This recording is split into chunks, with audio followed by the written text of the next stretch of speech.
फिर से स्वागत करती हूँ मैं आप सभी का मेरी एक और नई वीडियो में। देवभूमि उत्तराखंड के विंध्येश्वर घाटी के इन खूबसूरत से हरे भरे पहाड़ों से शाम का टाइम है, अभी 3:30 बज रहे हैं और आज के मेरे इस नए ब्लॉग की शुरुआत भी शाम के 3:30 बजे से हो रही है और हमारे किचन गार्डन के साइड से।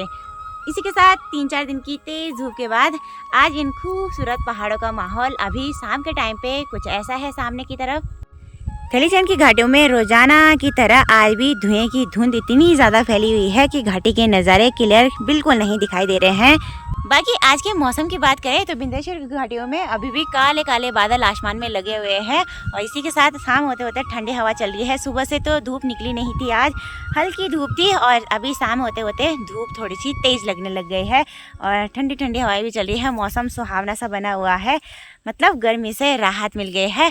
और पहाड़ों में ना थोड़ी सी भी बारिश होती है ना तो ठंड लगना शुरू हो जाती है। आज देखिए मैंने अपनी जैकेट भी पहनी हुई है। अभी हम अपने किचन गार्डन में आ रखे हैं तो आजकल जैसे बारिश होना शुरू हो गया है तो यहाँ मेरे ठीक पीछे देखिए ये जो पूरा खेत है ना, तो इस खेत में हम लोग की तैयारी हो रही है मिर्च की पौध लगाने के लिए। तो इस बड़े से खेत में हमने परसों खुदाई कर दी थी और इसमें मैंने गोबर भी डाल दिया था अच्छे से। बाकी ऊपर वाली इस क्यारी में सुबह के टाइम पे भैया औरों ने मिर्च की पौध लगा दी थी और अभी के टाइम पे हम इस नीचे वाली क्यारी में मिर्च की पौध लगाने वाले हैं। तो चलिए जी, सबसे पहले अब सामने वाले साइड से ना जहाँ पे हमने मिर्च के पौधे जमा रखे हैं ना, तो वहाँ से मिर्च के पौध निकाल के लाते हैं। तो अभी माँ भी आ रखी है यहाँ किचन गार्डन में। तो मम्मी ने यहाँ नीचे वाले खेत से इतना सा घास काटा है। यहाँ सुबह मैंने कंडाली काट के यहाँ नीचे वाले खेत में सुखाने के लिए डाल रखी थी और इस कंडाली को ना हम लोग गाय भैंसों को देते हैं खाने के लिए। गाय तो नहीं खाती लेकिन भैंस खाती है इस कंडाली को। मम्मी कह रही है मिर्च की पौध अभी नहीं निकालनी, वो इसलिए इन खेतों में ना कूल आती है। तो अब सावन और बरसात के टाइम पे हमारे पहाड़ों में खूब बारिश होती है और बारिश का पानी ना खेतों में ऐसा बहता है कि सारी मिट्टी बहा के ले जाता है। तो कूल निकालनी बहुत ज़रूरी होती है। यहाँ ऊपर साइड जितने लोगों के भी खेत है ना, सभी लोगों ने अपने अपने खेतों में कूल निकाल के पहले से रखी हुई है। तो सारा कूल का पानी यहाँ नीचे की साइड ही आता है। तो मम्मी कह रही है पहले ऊपर साइड कूल निकाल दे, उसके बाद हम लोग रुपाई का काम शुरू करेंगे। तो चलिए जी फटाफट से एक बारी में कूल निकाल लेते हैं। तो अभी के टाइम पे मैंने इस पूरे खेत में ना इस साइड बीच बीच में यहाँ से लेकर और यहाँ नीचे तक ये कूल निकाल दी है। और कूल निकालने के लिए मैंने इस्तेमाल किया इस फावड़े का। तो फावड़े से जल्दी ना मिट्टी ऊपर हो जाती है, तो इसलिए हम लोग ज़्यादातर इसी फावड़े का इस्तेमाल करते हैं कूल निकालने के लिए। तो चलिए जी अब लगा लेते हैं मिर्चें, जितने में गीला गीला सा हो रखा है।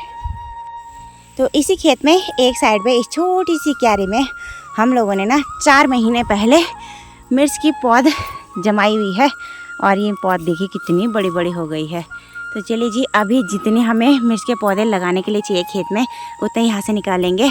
और इस बिजवाड़ में ना मिर्च की पौधों पे देखिए फ्लावरिंग भी होने लगी। मतलब हम इस बारी मिर्च की पौध लगाने में लेट हो गए क्योंकि बारिश तो टाइम पे हुई नहीं और बिना बारिश के अगर हम ये पौध लगाते मिर्च की तो ये खेतों में सूख जाते। तो इसलिए हमें इन्हें नहीं लगाया और इन्हें लगाने में इतनी लेट हो गई कि इनमें क्यारियों में ही फ्लावरिंग होने लग गई। तो चलिए जी क्या कर सकते हैं।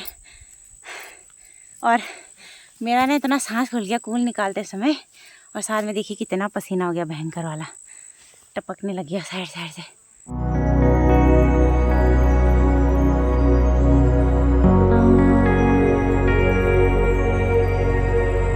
बरसाती सीज़न में काफ़ी सारी सब्जियों को ना आजकल ही हम बोते हैं और साथ साथ में लगाते भी हैं।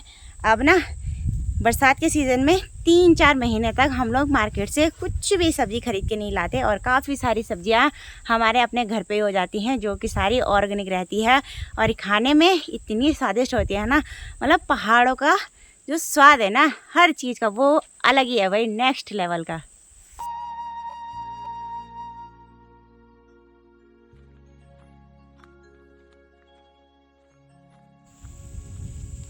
अभी माँ ने काफ़ी सारे मिर्च के पौधे निकाल लिए हैं।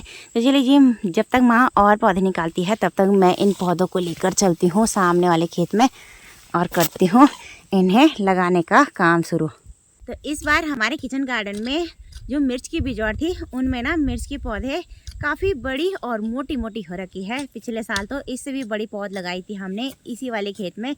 बाकी अब मिर्च की पौध लगाने से पहले इन सारे पौधों को ना अलग करना पड़ेगा, क्योंकि इनकी जड़ें ना नीचे से इकट्ठा हो रखी है, तो अलग अलग करना भी बहुत ज़रूरी है।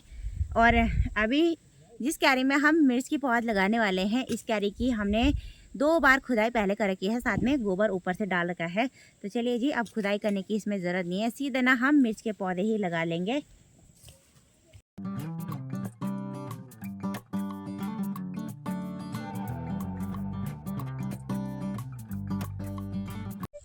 अभी शाम के लगभग 5:25 हो गए हैं। इसी के साथ हमने इस पूरे खेत में मिर्च के पौधे भी रोप दी है।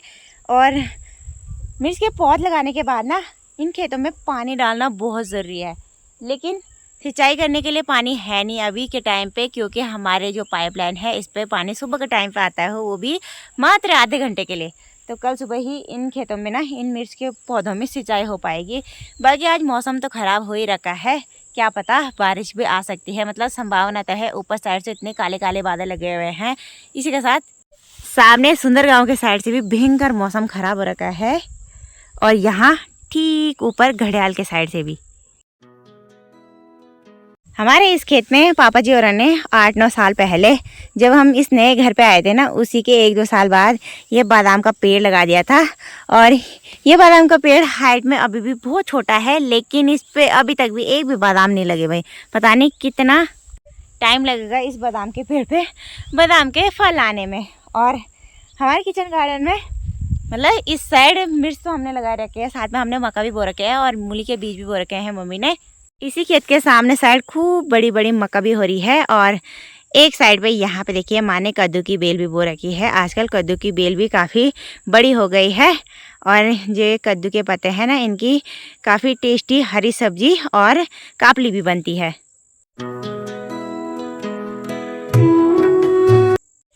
यहाँ मिर्च की बिजवाड़ अभी काफ़ी ज़्यादा रह रखी है, तो ये वाली बिजवाड़ अब भाभी लगाएगी सामने घर के पीछे वाले साइड।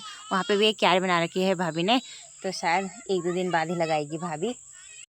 तो अभी आ चुकी हूँ मैं फिर से घर पे, और शाम के टाइम पे हम लोग की डेली ना अभी चाय बनती है। तो माँ ने चाय बना रखी थी, तो अभी मैंने अपने लिए भी चाय ले ली है पीने के लिए। बाकी मम्मी और तो मस्त यहाँ आंगन में बैठे हुए चाय का आनंद ले रहे हैं, और बच्चे तो खेलने पे लगे हैं। अयांश ने अभी अभी अपनी ड्रेस चेंज कर दी। क्या हुआ था? निकाल दिया था वहाँ पे पीछे पीछे। अच्छा हाँ। अयांश के पजामे में चींटी घुस गई, ये बोल रहा है ना? अच्छा मारो मारो। चलो वहाँ चींटी है। चींटी क्या करेगी मम्मा? हाँ। चींटी को देखो ना। नहीं, मैंने देख ली चींटी। अच्छा अंशिका नहीं पी रही चाय? हाँ। क्यों क्यों नहीं पीती? बाकी सामने वाले इस माल्टे के पेड़ पे आजकल माल्टों का साइज़ काफ़ी बड़ा बड़ा हो गया है। मतलब अब से ये माल्टे नवंबर तक पक के तैयार होते हैं, और सर्दियों के मौसम में इन माल्टों को खाने का आनंद लेते हैं हम सभी लोग। और माँ ने देखिए आज के डिनर के लिए क्या निकाल के रखा है। तो आज हमारी बन रही है हरा साग, वो भी पापड़ और कद्दू के हरे पत्तों का। तो पत्ते मम्मी ने निकाल के धो भी दिए हैं। तो अभी देखिए हमारा शोमू भी उड़ गया है, और मम्मी ने शोमू को यहाँ आंगन में बाहर बिठा रखा है। आज का शोमू बैठने लगे हैं, और दांत भी काफी सारे आ गए हमारे शोमू के ना, है ना। बाकी मम्मी रात के डिनर बनाने की तैयारी करने लगे हैं। आज के डिनर में हरा साग बन रहा है, अरबी और कद्दू के पत्तों का। तो अभी मैं फिर से अपने सगड़े के साइड आ गई हूँ। अभी पानी आ गया है, तो जो मैंने थोड़ी देर पहले मिर्च के पौधे लगाए थे यहाँ पे, तो चलिए जी इन सारे पौधों में ना सिंचाई कर लेते हैं एक बार, नहीं तो ये पौधे कल सुबह की धूप लगते ही सूख जाएंगे। आज पता नहीं कैसे शाम के टाइम पे पानी आ गया, वैसे तो आता है नहीं, काफ़ी टाइम से नहीं आ रहा। पहले तो रेगुलर पानी आता था, लेकिन जब से हमारे गाँव में नई टंकी बनी है ना, तब से ही ये प्रॉब्लम हो रही है सभी को, गाँव में भी और हमारे वाले मोहल्ले में भी। तो चलिए जी जब तक पानी आ रहा है तब तक फटाफट से इस वाली मिर्च की क्यारी की सिंचाई कर लेते हैं। एक बारी में मैं बाथरूम से पाइप लगा लेती हूँ। अभी शाम का टाइम है, तो घर पे ना बहुत लोग नहीं होंगे गांव के, तो इसलिए पानी देखिए कितना तेज आ रहा है। तो चलिए जी, जब तक तेज पानी आ रहा है तो एक बार में फटाफट से पूरे इस सगोड़े में सिंचाई कर लेंगे।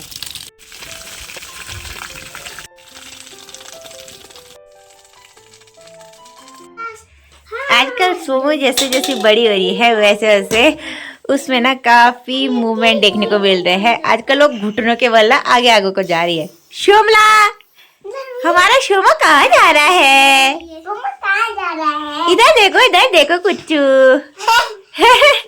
शोमी इधर देख। शोमी, शोमो कहाँ जा रहा है बच्चा? आ आ आ अब आ गई हूँ मैं अपने चूल्हे वाले रसोई घर में और माँ ने इस पतीले में देखिए जो हरा साग है ना, इस साग को उबालने के लिए डाल रखा है। साग को उबलते हुए कम से कम आधा घंटा तो हो ही गया होगा, मतलब एक्स्ट्रा टाइम हो गया। वैसे तो ये पत्ते इतने कोमल है कि 15 मिनट में ही गल जाते हैं। तो चलिए जी, अब पतीले को नीचे निकाल लेते हैं और साग बना लेते हैं। साग में से मैंने सारा पानी निकाल लिया है और ये देखिए पत्ते ना अच्छे से गल गया है। बाकी मम्मी ने गैस पे गर्मा गर्म मंडवे और गेहूं की मिक्स रोटियां बना के भी तैयार कर दी है, आधा से ज़्यादा। ये देखिए, और थोड़ी बहुत रोटियां रह गई बनाने के लिए।